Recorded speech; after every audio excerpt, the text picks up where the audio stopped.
Hello friend, এই দেখো কড়াই গরম বসিয়েছি। কড়াইয়ের মধ্যে তেল দিয়ে দিলাম। ডালটাকে এবার টানাবো। দেখো ডালটা কী করে টানাচ্ছি। ডালের মধ্যে পেঁয়াজ দিয়ে দিলাম।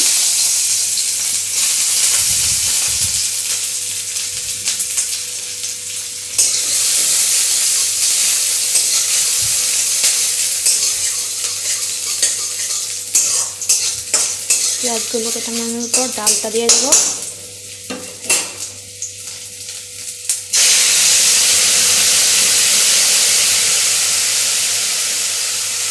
দেখো ডালটা কীভাবে হচ্ছে।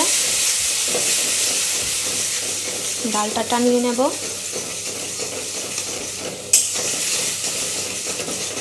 ডালে আগে সব কিছু দিয়ে রেখেছি, নুন লঙ্কা যা যা লাগে সব দিয়ে রেখেছি।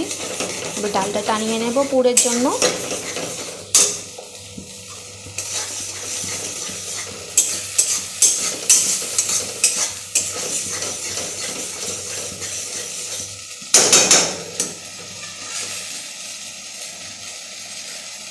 ডালটা হয়ে গেলে দেখাচ্ছি কীভাবে পুরিটা করছি।